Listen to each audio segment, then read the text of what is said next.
నమస్కారం. శుభోదయం. నిన్న జరిగిన ఢిల్లీలో పేలుడులో ప్రాణాలు కోల్పోయిన వారి కుటుంబాలకు భగవంతుడు వారి ఆత్మకు శాంతి చేకూరాలని కోరుకుంటూ, మన ప్రభుత్వం గురించి చెప్పాలంటే ఆంధ్రప్రదేశ్ ముఖ్యమంత్రి దేశంలోనే రిచెస్ట్ సీఎంగా నెంబర్ 1 సీఎంగా ఉన్నాడు. అప్పుల్లో కూడా ఆంధ్రప్రదేశ్ నెంబర్ 1. అప్పులు తీసుకురావడంలో ఆంధ్రప్రదేశ్ ముఖ్యమంత్రి గారు నారా చంద్రబాబు నాయుడు గారు నెంబర్ 1గా నిలిచారు. గడిచిన 17 నెలల్లో 2,45,000 కోట్లు అప్పు తీసుకొచ్చిన ఘనత మన చంద్రబాబు నాయుడు గారికే దక్కింది. అది ఏం చేశారని మీడియా కానీ, ప్రజలు కానీ అడిగితే వాళ్ళ గొంతు నొక్కడము, లేదంటే కేసులు బనాయించడము, దానికి లెక్కపత్రం ఏమీ ఉండదు. ప్రజలు విద్యుత్ పట్ల అయితేనేమి, విద్యుత్ ఛార్జీలు అయితేనేమి ఇప్పటికే 2-3 సార్లు విద్యుత్ ఛార్జీలు పెంచారు. రూ. 200, రూ. 300 వచ్చే విద్యుత్ ఛార్జీలు ఇవాళ 600, 700 వస్తున్నాయి. సామాన్య ప్రజలకు చాలా భారంగా మారింది. అదేవిధంగా రైతులు దుస్థితి, మన రాష్ట్రంలో ఉన్న దుస్థితి వేరే రాష్ట్రాలలో లేదు. ఎందుకంటే ఒక రైతాంగం అనేది, రైతు బాగుండాలంటే, మనకు సంతోషంగా ఉండాలంటే రైతు పండించిన పంటకు సకాలంలో గిట్టుబాటు ధరన ఉండాలి. లేదా అకాల వర్షాలతో వచ్చి పంట నష్టం జరిగితే ఆ పంటకు బీమా ఇచ్చి అలాంటివి ఏమైనా కార్యక్రమాలు చేయడం వలన రైతు కొద్దో గొప్పగా కోలుకుంటాడు. లేదంటే రైతు దుస్థితి చాలా దారుణంగా ఉంది. ఇవాళ రైతు పరిస్థితి అయితేనేమి, రాష్ట్రంలో విద్యా పరిస్థితి అయితేనేమి, వైద్య పరిస్థితి అయితేనేమి చాలా ఘోరంగా ఉన్నాయి. ఇకపోతే మెడికల్ కాలేజీల విషయానికి వస్తే, దేశ చరిత్రలోనే మాకు మెడికల్ కాలేజీలు వద్దు అన్న ఏకైక ముఖ్యమంత్రి చరిత్రలో నిలిచిపోతాడు ఈయన. ఎందుకంటే మనకు 2 ఏళ్లలో 2,450 మెడికల్ సీట్లు కోల్పోయిన మన విద్యార్థులు ఎంత దుస్థితితో చూడండి. సీట్లు పెరగకపోవడంతో మనకు తీవ్రమైన అన్యాయం జరిగింది. ఎందుకంటే 17 మెడికల్ కాలేజీలు మన రాష్ట్రానికి ఒక వరం లాంటివి. ఎందుకంటే ఇప్పుడు సీట్లు అంటే చదువుకుంటే విద్యార్థులు డాక్టర్లు అయ్యేదానికి అవకాశం ఉంది. ఆ యొక్క పరిధిలో ఉండే గ్రామాలైతేనేమి, ఆ డిస్ట్రిక్ట్ హెడ్ క్వార్టర్స్ అయితేనేమి వైద్యం చాలా సూక్ష్మంగా అందుతుంది. దాన్ని ఇంకొక కొద్దిగా మెరుగుపరిచే ప్రయత్నం చేయాలి కానీ దాన్ని నాశనం చేసేదానికి చూడకూడదు.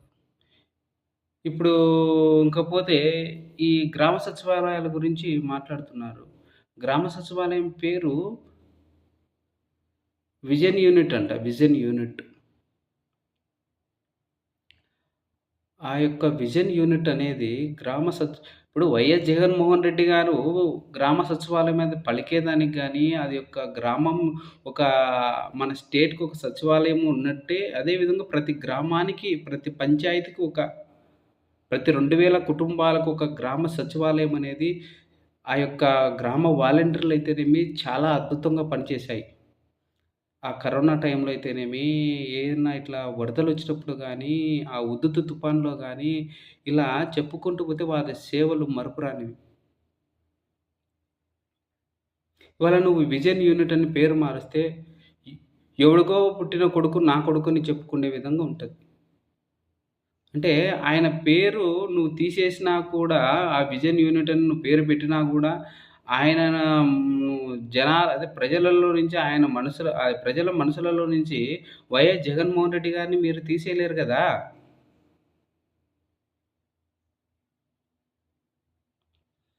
మద్యం కల్తీ.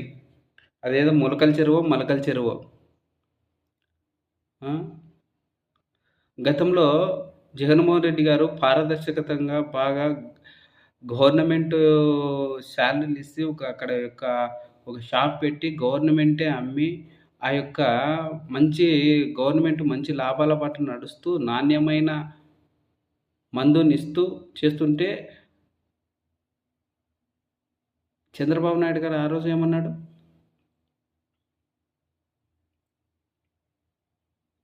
మద్యం కుంభకోణము, వైఎస్ జగన్మోహన్ రెడ్డి బ్రాండ్‌లయి, ఇంకో ఎమ్మెల్యే బ్రాండ్‌లు. హ్మ్. ఏదో 4 పచ్చపత్రికలున్నాయని, అబద్ధాన్ని చెప్పిందే చెప్పి నిజం చేయాలని చూస్తున్నావేమో చంద్రబాబు నాయుడు గారు.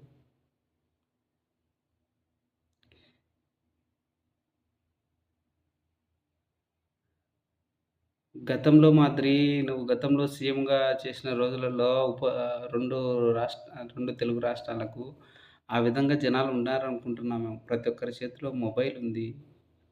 సోషల్ మీడియా చూస్తున్నారు. వాస్తవం ఏదో గమనిస్తున్నారు.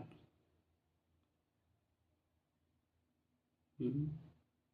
ఇలా చేయడం చాలా ఆంధ్రప్రదేశ్ రాష్ట్ర ప్రజల దుస్థితి చాలా దారుణంగా ఉంది.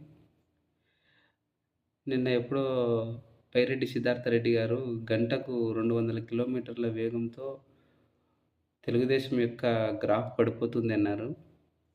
అది 200 కాదు ఇంగా ఎక్కువేమో అని నా అనుమానంగా ఉంది.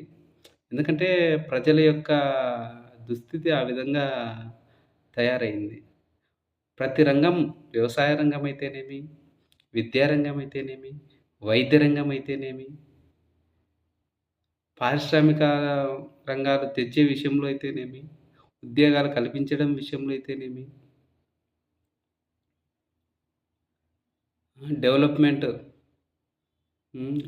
అమరావతి. ఆ అమరావతిలో పంపు సెట్టు కొట్టి ఆ నీళ్లు తోడేదానికే ఉన్న లెక్కంతా ఆవిరి చేత్తన్నారు. ఆ! ఎట్లా చంద్రబాబు నాయుడు గారు? వాస్తవమేమో గమనించండి. మీరు చేసిన అప్పులు ప్రజలకు తెలియజేయండి. పారదర్శకతను తీసుకురండి. గవర్నమెంట్ ట్రెజరీలో మనం వాడే ప్రతి రూపాయికి ప్రజలకు తెలియజెప్పాల. ఇవాళ కాకున్నా రేపైనా తెలుస్తది. మరొకసారి నా విన్నపం ఏందంటే, చంద్రబాబు నాయుడు గారికి చేతులు జోడించి నమస్కరిస్తున్నాను. అప్పు తీసుకొనొచ్చినందుకు బాధ లేదు. దాన్ని సద్వినియోగం చేయడంలో ఉంది. లేదు అప్పు తేకోకుండా గూడా మనము ఏ విధంగా మన మౌలిక వస్తువులను వాడుకోవాలి.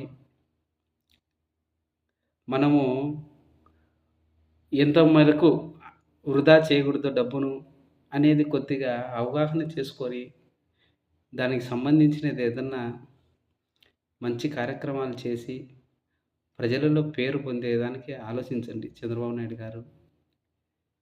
ఇంగ లోకేష్ విషయమైతే దాని గురించి ఇంక మాట్లాడకూడదు. ఆయన గురించి రెడ్ బుక్ కట్టాడు. ఆ! ఇ పవన్ కళ్యాణ్ గారి గురించి ఆయన స్క్రిప్ట్ రావాలా, బయటికి రావాలా? లేదంటే వైఎస్ జగన్మోహన్ రెడ్డి గారు ఏదన్నా ఎక్కడన్నా మీటింగ్ పెడుతున్నాడంటే, ఆ ముందు రోజో, ఆ మరుసటి రోజో ఈయన ప్రోగ్రామ్ క్రియేట్ చేసుకోవాలా? మీడియా ముందరకొచ్చి ఏదన్నా సెన్సేషనల్ కామెంట్స్ చేయాలా? జనాల్ని మళ్లియాలా? ఇలా ఎన్ని రోజులు చేస్తారు? ఇప్పుడు సామాన్య ప్రజలు ఒకటే కోరుకుంటాడు. నాకు మేలు జరిగితే మీరు ఏ అబద్ధాలు చెప్పాల్సిన పని లేదు. అబద్ధాన్ని నిజం చేయాల్సిన అవసరం లేదు. వాడెట్టా ఓటేస్తాడు.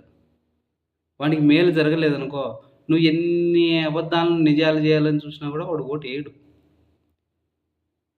గ్రౌండ్ లెవెల్‌లోకెళ్ళి గ్రామాలలో మన పరిస్థితి ఏ విధంగా ఉంది అని అర్థం చేసుకోండి. ఇంకా మీకు ప్రజలకు ఇంకొక ముఖ్య గమనిక ఏందంటే, ఈ స్థానిక సంస్థల ఎన్నికల తర్వాత ఈ కొన్ని ఎన్నికలున్నాయి గదా! ఆ ఎన్నికల తర్వాత ప్రజలు కరెంటు బిల్లు ఛార్జీలు ఇంగా పెరుగుతాయి. బస్ ఛార్జీలు పెరుగుతాయి. పెట్రోల్ బిల్లు పెరుగుతది.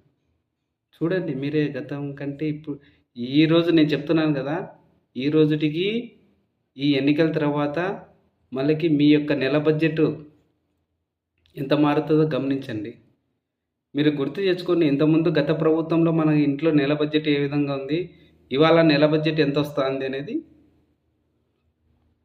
అది మీకే తెలాలా? ఒకటే కోరుకున్నాం. పైన భగవంతుడున్నాడు. వీళ్ళు చేసే అరాచకాలు చేయనీయండి. వీళ్ళకు ఖచ్చితంగా బంగాళాఖాతంలో కలిసిపోయే రోజు వస్తుంది. అదే మీ ఓటే మీ ఆయుధం.